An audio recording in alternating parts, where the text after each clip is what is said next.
शिव जी का नटराज स्कल्पचर जो तुम यहां देख पा रहे हो is the most famous of its form comes from Chola as.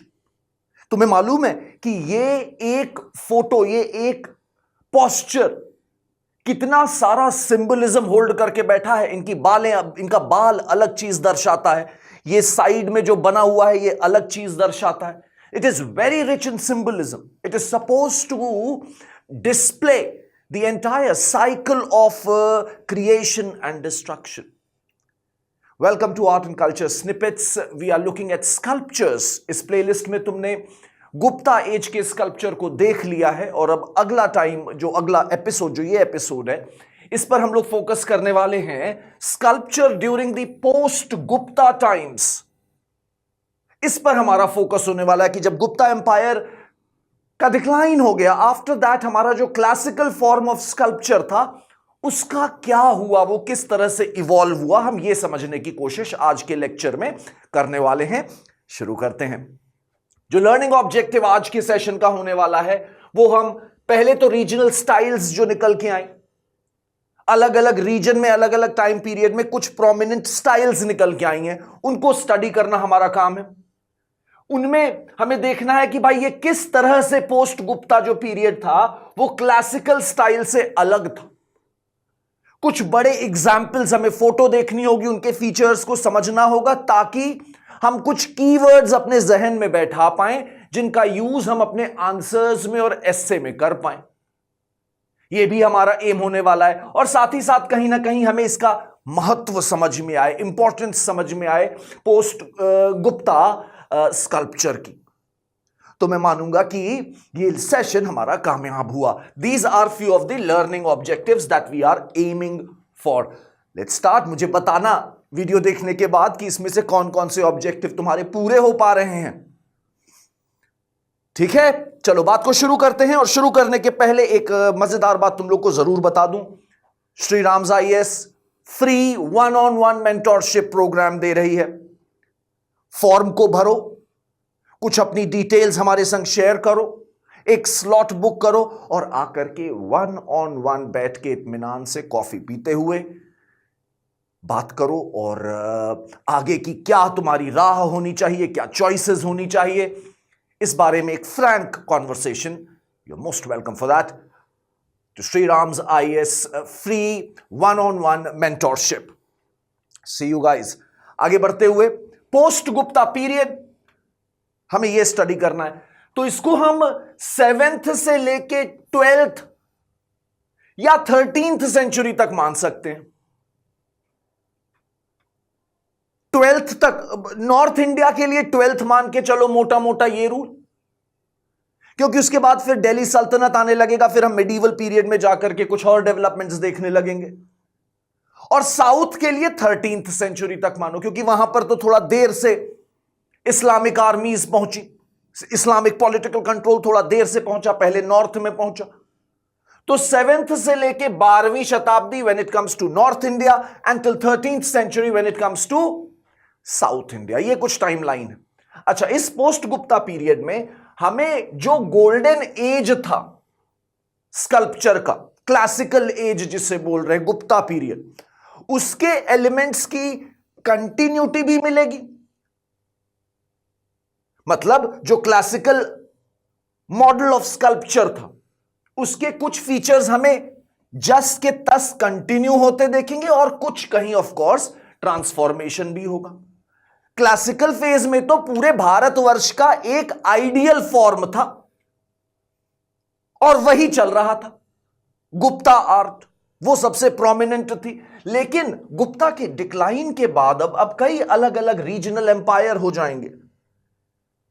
वो अलग अलग धर्म को, अलग अलग ज्योग्राफी को पेट्रनाइज कर रहे हैं, ज्योग्राफी को कंट्रोल कर रहे हैं, धर्म को पेट्रनाइज कर रहे हैं। और इस वजह से हम देखेंगे कि क्लासिकल की जगह धीरे धीरे रीजनल स्टाइल्स पनप रही हैं।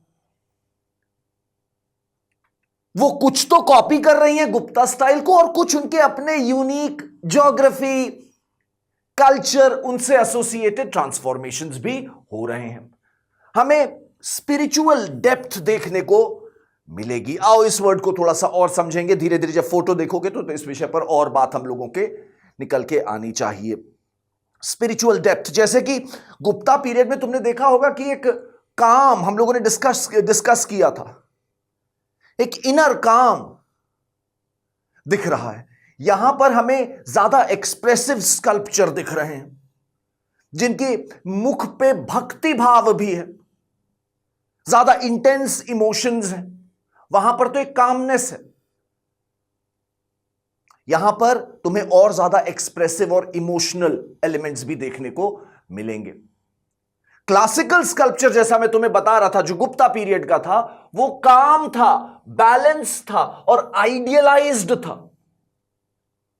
उसका एक आइडियल फॉर्म था कि भाई बुद्धा ऐसे बनेंगे,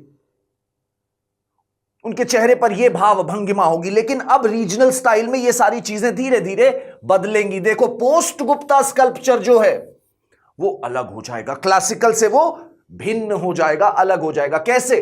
पोस्ट गुप्ता स्कल्पचर तुम्हें देखने को मिलेगा ऑर्नेट, यानी उसकी कार्विंग जो है बहुत ज्यादा होगी, उसकी सज्जा, साज सज्जा बहुत ज्यादा होगी, इंट्रिकेट कार्विंग तुम्हें मिलेगी, बहुत ज्यादा भरा भरा डेकोरेशन होगा, ऑर्नेट, डायनामिक होगा। वहां पे तो एक अलग हम लोग को दिख रहा था ना कि भाई कामनेस है, उनको बस खड़े हुए दिखाया जा रहा है। अभी तुम्हें डायनामिक पोस्चर्स देखने को मिलेंगे, तो ये डायनामिक होगा। रीजनल जो पोस्ट गुप्ता स्टाइल है उनकी बातें हो रही हैं, रीजनल वेरिएशन तुम्हें मिलेंगे पोस्ट गुप्ता टाइम में।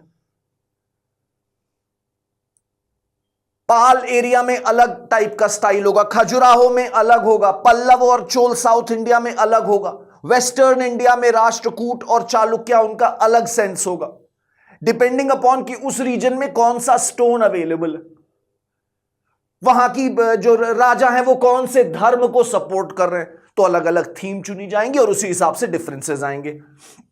जैसे मैं कह रहा था कि भाई क्लासिकल फेज में एक कामनेस है, चेहरे पे शांति का भाव है, यहां पर हमें इमोशंस देखने को मिल रहे हैं, ऑर्नामेंटेशन, बहुत ज्यादा ज्वेलरी देखने को मिलेगी। जो सारनाथ का बुद्धा है वो एलिगेंट है, उनको बहुत ज्यादा ऑर्नामेंट नहीं पहनाया गया, आभूषण नहीं पहनाए गए, लेकिन यहां पर अब तुम्हें देखने को मिलेगा कि आभूषणों से लदे हुए हैं हमारे देवी देवता। यह भी एक फैसिनेटिंग डेवलपमेंट है पोस्ट गुप्ता स्कल्पचर की। कुछ और general characteristics, intricate carving, complex poses. Classical phase में तुमने देखा था कि बुद्धा वो standing in a simple phase और या सीटेड बुद्धा थे, लेकिन अभी तुम्हें काफी कॉम्प्लेक्स पोजेस देखने को मिलेंगे, त्रिभंग एंड ऑल, और डायनामिक पोजेस जिसमें काफी मूवमेंट दिख रहा होगा। ज्वेलरी दिखेगी तुम्हें, मुकुट पहने होंगे जिस पे बहुत ज्यादा तराशा जाएगा, रिच ड्रेपरी, कपड़ों का भी बहुत, कपड़ों को भी बहुत रिच दिखाया जाएगा। जो ड्रेपरी होगी उसको भी बड़ा कॉम्प्लिकेटेड, रिच, एम्ब्रॉयडर्ड ऐसे करके दिखाए जाने की कोशिश होगी। The faces will be more expressive. जो प्राइमरी मटेरियल है वो स्टोन देखने को मिलेगा और ब्रॉन्ज देखने को मिलेगा, हालांकि टेराकोटा वेराकोटा भी है कुछ कुछ, लेकिन स्टोन और ब्रॉन्ज प्रोमिनेंटली है। ठीक है, आओ कुछ रीजनल स्टाइल्स को जानने की कोशिश करते हैं, समझने की कोशिश करते हैं। सबसे पहले हम लोग बात करेंगे पाल सेन आर्ट या पाल आर्ट। यह बंगाल और बिहार में 8वीं से लेकर 12वीं शताब्दी तक चलेगी। पाल तो 750 से लेके करीब करीब 1230s तक थे, और सेन भी तुम्हारे 11th और 12th सेंचुरीज में थे। पाल जो थे ये ईस्टर्न इंडिया पे इनका कंट्रोल था, बंगाल और बिहार। पाल बुद्धिज्म को फॉलो कर रहे हैं, स्पेशली वज्रयान बुद्धिज्म को। सेन जो थे ये हिंदू डेइटीज की वर्शिप करते थे, इसीलिए तुम्हें बुद्धिस्ट और हिंदू इमेजेस दोनों मिलेंगी। अधिकतर जो कंस्ट्रक्शन हो रहा है स्कल्पचर का, सेंटर ऑफ प्रोडक्शन जो है वो कहां है? मोनास्ट्रीज में, जैसे कि नालंदा में, उदांतापुरी, सोमापुरी, विक्रम विहार, यहां पर बन रहे थे स्कल्पचर, छोटे छोटे, बड़े बड़े भी। फिर और तुम्हें देखने को मिलेगा गया के पास, बौद्ध गया के पास भी काफी सारे स्कल्पचर मिलेंगे तुम्हें पाल और सेन आर्ट के, हिंदू गॉड्स के भी और बुद्धिस्ट के तो मिलेंगे ही मिलेंगे, बोधिसत्व मिलेंगे, ताराएं मिलेंगी। अच्छा, मटेरियल कौन सा यूज हो रहा है? मटेरियल के लिए ये यूज कर रहे हैं ब्लैक बसाल्ट रॉक, जो कि राजमहल हिल से आ रही है, झारखंड वाला जो इलाका है वहीं से आ रही है, बंगाल और बिहार ये कंट्रोल कर रहे हैं, तो locally available black basalt rock ये यूज कर रहे हैं। साथ ही साथ ये ब्रॉन्ज और कॉपर का भी इस्तेमाल कर रहे हैं, लॉस्ट वैक्स टेक्निक यूज करते हैं ये, वही जो हड़प्पा में भी हो रही थी। अच्छा, फिर और क्या फीचर्स हैं तुम्हारे, देखो पाल या सेन आर्ट के, इनका जो हेलो होगा वो काफी इंट्रिकेटली कार्व्ड होगा। हेलो को बोल रहे हैं प्रभावली। हेलो समझते हो ना, जो पीछे ऐसे गोल सा बनाते हैं आपका ऑरा, प्रभावली। तो प्रभावली जो है वो काफी इंट्रिकेटली कार्व्ड है। आभूषण दिखाए गए हैं, गारमेंट्स हैं जो फ्लो कर रहे हैं, हाई पॉलिश तुम्हें देखने को मिलेगी। जो फिगर्स हैं वो ओवल फेसेस हैं, कि चेहरे ओवल हैं, और इलोंगेटेड फिगर हैं, पतले स्लिम से फिगर हैं। आओ देखते हैं। पहला एग्जाम्पल जो मैं तुम्हें इस दिशा में दिखाना चाहूंगा वो है सुल्तानगंज का कॉपर बुद्धा। सुल्तानगंज बिहार के भागलपुर जिले में, वहां पर हमें ये लाइफ साइज स्टैचू मिला है कॉपर का। इसको बोला जाता है कि ये करीब 700 सीई का है। गुप्ता और पाल का ट्रांजिशन, इसमें गुप्ता इन्फ्लुएंस भी देखने को मिलेगा तुम्हें और पाल इन्फ्लुएंस भी देखने को मिल जा रहा है, ऐसा बताया जा रहा है। ठीक है, this is the Sultanganj copper Buddha. और एग्जाम्पल देखो पाल और सेन के, देख रहे हो, पॉस्चर्स देखो डायनामिक हैं थोड़े से कहीं ना कहीं। ये देखो कैसा पॉस्चर है, डायनामिक पॉस्चर है, आइडियलिज्म को थोड़ा सा छोड़ा जा रहा है, इंट्रिकेट कार्विंग है, ऑर्नामेंटेशन पे बहुत ज्यादा फोकस है। राइट, ये सारे वर्ड्स अभी हम लोगों ने डिस्कस किए ना। तो ये पूरे फीचर्स हैं तुम्हारे बच्चों पोस्ट गुप्ता स्टाइल के, और इस समय हम लोग बात कर रहे हैं एक पोस्ट गुप्ता जो प्रोमिनेंट स्टाइल है पाल और सेन आर्ट का। ये कुछ हिंदू डेइटीज हैं जो हमें दिख रहे हैं यहां पर। ठीक है, देखो ये सारी चीजें तुम्हें उसमें देखने को मिलेंगी। हाई पॉलिश है, इलोंगेटेड फिगर्स हैं, देख रहे हो थोड़े स्लिम से फिगर है, ओवल फेसेस हैं। ये भी देखो एक ये बुद्धा का स्टैचू है ब्रॉन्ज में, देखो स्लिम फिगर, इमोशंस हैं चेहरे पर, वो कामनेस या दिखाई जाने की या स्पिरिचुअल एलिमेंट उतना नहीं है जितना ज्यादा तुम्हें एक्सप्रेसिवनेस या भक्ति भाव देखने को मिलेगा पोस्ट गुप्ता टाइम में पाल और सेन में। धीमन और विटपाल बताए जा रहे हैं, ये दो बड़े आर्टिस्ट थे पाल स्कूल के, पाल स्कूल के ये बड़े आर्टिस्ट थे। और पाल आर्ट भी साउथ ईस्ट एशिया में बहुत तेजी से फैली under the influence of Buddhism, जैसा कि तुम एक्सपेक्ट कर सकते हो। पाल मिनिएचर्स भी बहुत ज्यादा फेमस है, मिनिएचर पेंटिंग की भी एक प्लेलिस्ट है, उसको भी तुम देखोगे तो वहां से भी तुम्हें कुछ फैसिनेटिंग अंडरस्टैंडिंग मिलेगी। धीमन और विटपाल पाल स्कूल के बड़े आर्टिस्ट थे, पेंटिंग भी करते रहे होंगे और स्कल्पचर भी बनाते रहे होंगे। अच्छा, अब हम वहां से ईस्ट इंडिया से निकल रहे हैं और हम चल रहे हैं पश्चिम भारत की तरफ, वेस्टर्न इंडिया। ठीक है, हम बात करने जा रहे हैं तुम्हारा महाराष्ट्र, कर्नाटका, गोवा, ये वाला रीजन की तरफ हम चल रहे हैं। टाइमलाइन लेके चल रहे हैं 7th to 12th सेंचुरी। इस रीजन में पहले आए चालुक्य ऑफ बादामी, ठीक है, चालुक्य ऑफ बादामी, फिर 750 750 के आसपास 8th सेंचुरी से आ गए राष्ट्रकूट। चालुक्य ऑफ बादामी ने बादामी, आईहोले, पट्टाडक्कल, इन जगह कंस्ट्रक्शन कराया। राष्ट्रकूट ने अपनी राजधानी, जिसे ये बोलते थे इलापुरी, बोले तो एलोरा में कराया कंस्ट्रक्शन। और यहां पे तुम्हें स्कल्पचर्स देखने को मिलेंगे। फिर चालुक्य ऑफ कल्याणी आ जाएंगे, वो अपने मंदिरों में स्कल्पचर बनवाएंगे। इस समय वेस्टर्न इंडिया में तुम्हें देखने को मिलेगा ये integration of sculpture and architecture. अलग अलग स्कल्पचर जैसे बन रहे थे सारनाथ बुद्धा के टाइम पर, सारनाथ स्कूल के टाइम पर, या पाल सेन स्कूल में, यहां पे वैसे अलग स्कल्पचर नहीं मिलेंगे। ये जो बिल्डिंग बनाएंगे, मंदिर बनाएंगे, केव बनाएंगे, वहीं पर ये स्कल्पचर का भी अपना आर्ट दिखा देंगे। तो ये इंटीग्रेशन है स्कल्पचर और आर्किटेक्चर का।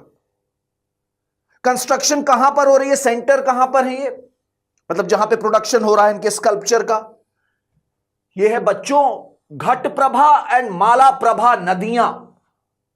ये कृष्णा की ट्रिब्यूटरीज हैं। कर्नाटका का रीजन है, घटप्रभा एंड मालाप्रभा नदियां, इनके बीच का जो रिवर बेसिन है, यहां पे 3-4 सेंटर हैं जहां पर तुम्हें काफी सारा काम मिल जाता है इस स्टाइल के गुफाओं, मंदिरों का, और उनकी दीवारों पे बने हैं स्कल्पचर। वो कौन से सेंटर्स हो गए, नाम सुने होंगे आपने, बादामी, जिसे पुराने जमाने में बोलते थे वातापी, आईहोल, पट्टाडक्कल, पट्टदकल मुझे कहना चाहिए, सॉरी, पट्टदकल। पट्टदकल तुम्हारा जो है एक यूनेस्को वर्ल्ड हेरिटेज साइट है। यहां पे वेसर स्टाइल के, जो कि कॉम्बिनेशन है नगर और द्रविडियन शैली का, उसके मंदिर मिलते हैं और मंदिर पर स्कल्पचर भी मिल जाएंगे तुम्हें। तो ये तो बड़े बड़े एग्जाम्पल हो गए चालुक्य के, ठीक है। यहां पे चालुक्य ने खूब कंस्ट्रक्शन कराया, उसे बोल देंगे चालुक्यन आर्किटेक्चर। एलोरा बोले तो इलापुरी पे राष्ट्रकूट ने कंस्ट्रक्शन करवाया, वहां पर भी तुम्हें बहुत सारे स्कल्पचर मिलेंगे। आओ नजर डालते हैं। अच्छा, वेस्टर्न इंडिया की जो चालुक्य और राष्ट्रकूट स्टाइल है, ये डायनामिक पोजेस और एनर्जी के लिए जानी जा रही है। मतलब इनमें जो पोजेस हैं वो काफी डायनामिक, उसमें लग रहा है जैसे कुछ मूवमेंट बहुत सारा हो रहा है, उसके इंस्टेंट को कैप्चर कर लिया गया। तो एनर्जी और मूवमेंट दिख रहा है तुम्हें, डायनामिज्म। शुरुआत करते हैं बादामी, ये बागलकोट डिस्ट्रिक्ट है कर्नाटका का, ठीक है, वहीं पर है बादामी। अगस्त्य लेक के किनारे बादामी सैंडस्टोन की चट्टानें हैं, उसी में गुफाएं बनाई गई हैं 4, और देखो उसमें इस तरह के स्कल्पचर मिल जाएंगे, हिंदू भी, बुद्धिस्ट भी, जैन भी।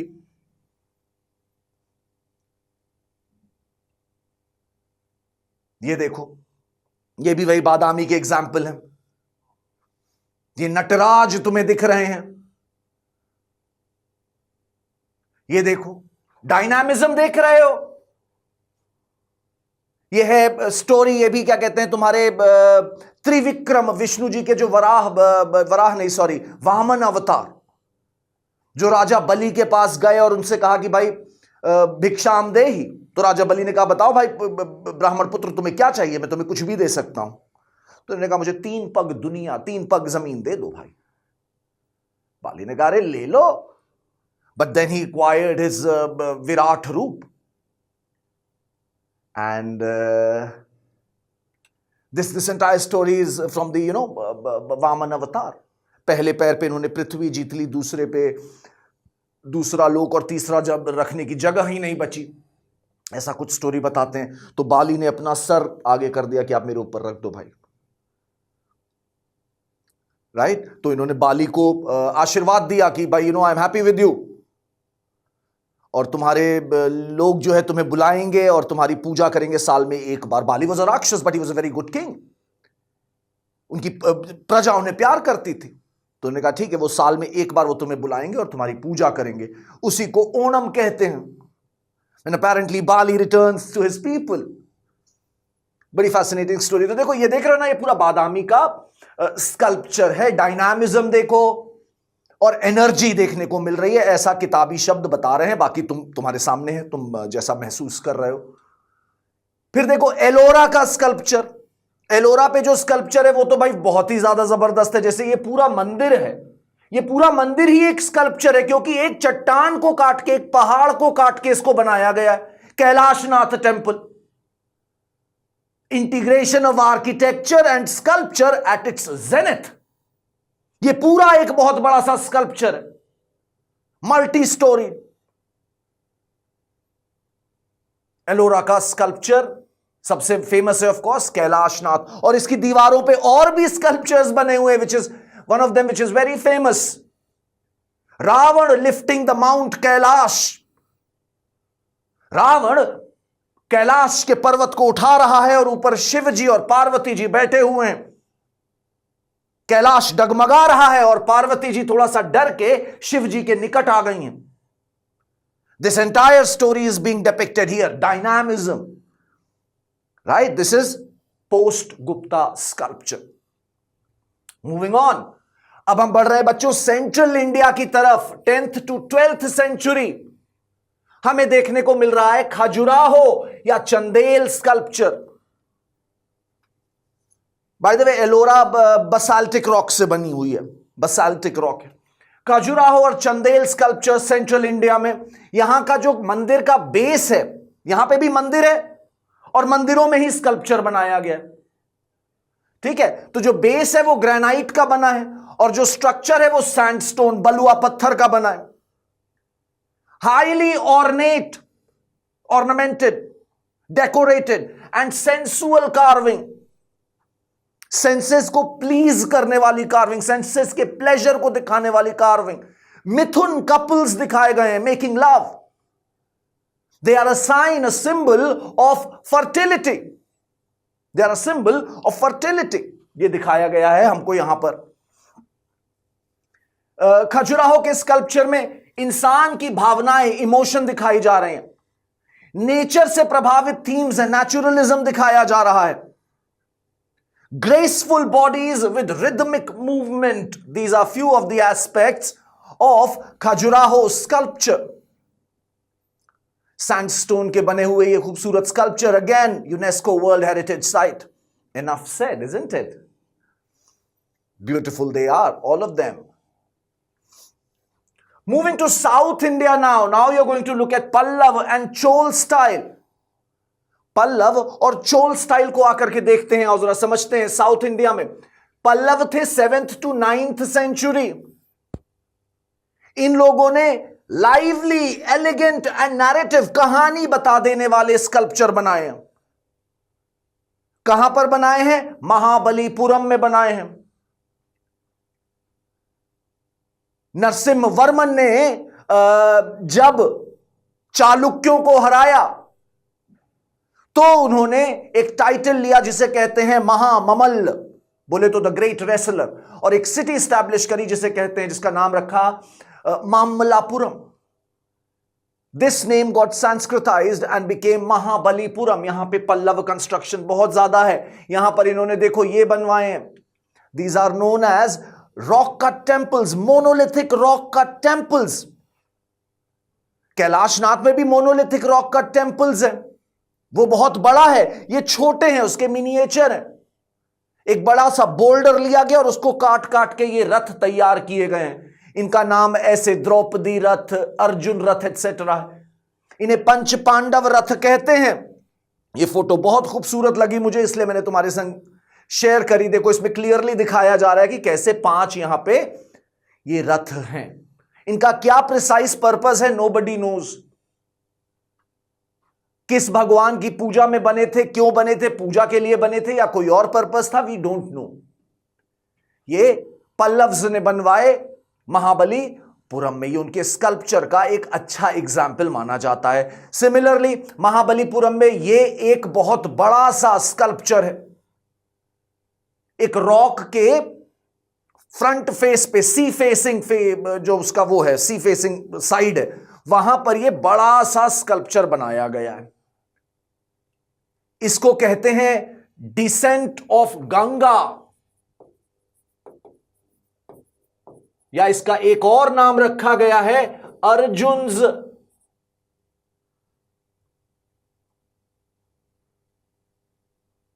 अर्जुन पश्चाताप, बोले तो पेनांस। और बहुत फैसिनेटिंग है, ये भी बहुत फैसिनेटिंग है। यहां पर देखो, कहीं पर देखोगे तो बहुत ही कुछ कॉमिक एलिमेंट्स भी हैं इसमें। यहां पर तुम्हें एक बिल्ली खड़ी दिखाई गई है, बिल्ली बैठ के तपस्या कर रही है और आधी आंख खोल के चूहों को देख रही है कि आओ बेटा तुम भी पास, में भी अटैक करूंगी तुम्हारे ऊपर।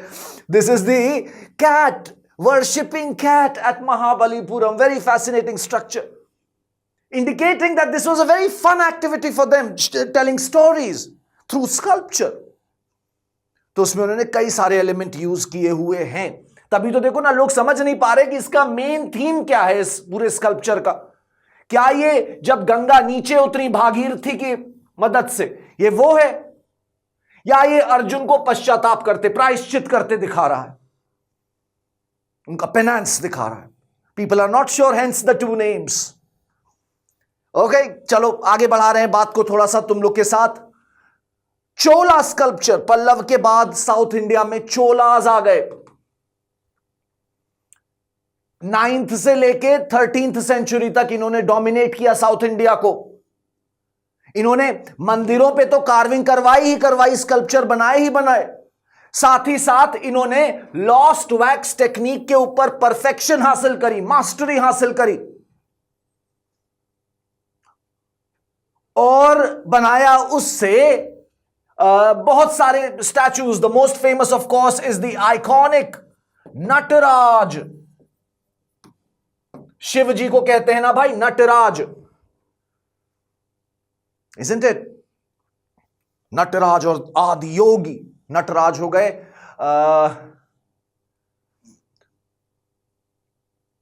The Lord of the cosmic dance, इस तरह से कहकर के इनको हम शायद समझ सकते हैं। जो चोला स्कल्पचर है, it indicates dynamic movement again. देखो ना, ये देखो कितना डायनामिक, कितना मूवमेंट है इसमें। ये चोला स्कल्पचर है, ब्रॉन्ज का बना हुआ, लॉस्ट वैक्स टेक्निक, और परफेक्ट बैलेंस दिखाया जा रहा है इसमें। बैलेंस स्पिरिचुअल और एस्थेटिक हार्मनी का, स्पिरिचुअलिज्म भी है और खूबसूरत भी है। इसमें सिंबलिज्म बहुत ज्यादा है, थोड़ा सा समझाने की कोशिश करता हूं तुम लोगों को।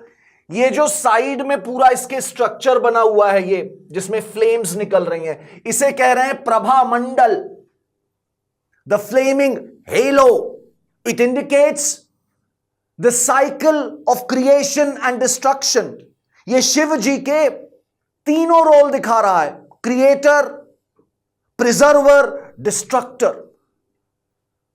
इनके एक हाथ में डमरू है, डमरू की आवाज से ही ये सृष्टि बनी है, ऐसा अ लॉट ऑफ पीपल बिलीव। तो वो दिखा रहा है। एक हाथ में देखो फ्लेम है, जिससे पूरा विश्व, पूरी दुनिया, पूरा यूनिवर्स डिस्ट्रॉय होगा। एक हाथ अभय मुद्रा में है, फियर नॉट, और एक हाथ इनके चरण को दिखा रहा है that this is the path to salvation. बड़ा ही फैसिनेटिंग इसका वो है यार, आई मीन सिंबलिज्म जो है वो बहुत खूबसूरत है। तुम लोग को पढ़ाने के चक्कर में थोड़ा थोड़ा मुझे भी मालूम पड़ गया, देखो है ना। और देखो ये इनके पैर जो है ना, पैर नीचे जो एक रखे हैं, ये एक इंसान के ऊपर है, एक इंसान दिखाया गया है। ये इसको बोल रहे हैं अपस्मरा। इट इंडिकेट्स अज्ञान, इग्नोरेंस। तो इग्नोरेंस के ऊपर ये अपना नृत्य कर रहे हैं। इनके जो ये दिख रहे हैं ना तुम्हें, ये इनके बाल हैं, केश, because he is dancing in motion. So his kesh is flying. ये वो दिखाया गया है। इनका कुंडल देखो, एक कैसे एक साइड में पहनाया गया है, indicating Ardhanarishvara. Ardhanarishvara is like the fusion of masculine and feminine energy. तो ये सारा सिंबलिज्म तुम्हें नटराज का देखने को मिल रहा है, जो अगेन बहुत फैसिनेटिंग है यार। अब हम थोड़ी सी बात ओडिशा स्कल्पचर की भी करेंगे और इसके बाद शायद बात को खत्म कर देंगे। These are few of the regional styles that we should keep in mind. बहुत सारे मंदिर बन रहे हैं, 13वीं सेंचुरी तक बनते रहेंगे, भुवनेश्वर में, पुरी में, कोणार्क में। और यहां पर तुम्हें पोस्ट गुप्ता ट्रेडिशन यूज होता दिखेगा। यहां पर भी तुम्हें स्कल्पचर और आर्किटेक्चर का इंटीग्रेशन देखने को मिलेगा। A lot of attention is being paid to rhythm, dance postures, mithun couples and ornamentation. इस पर काफी तवज्जो दी जा रही है। देखो जैसे ये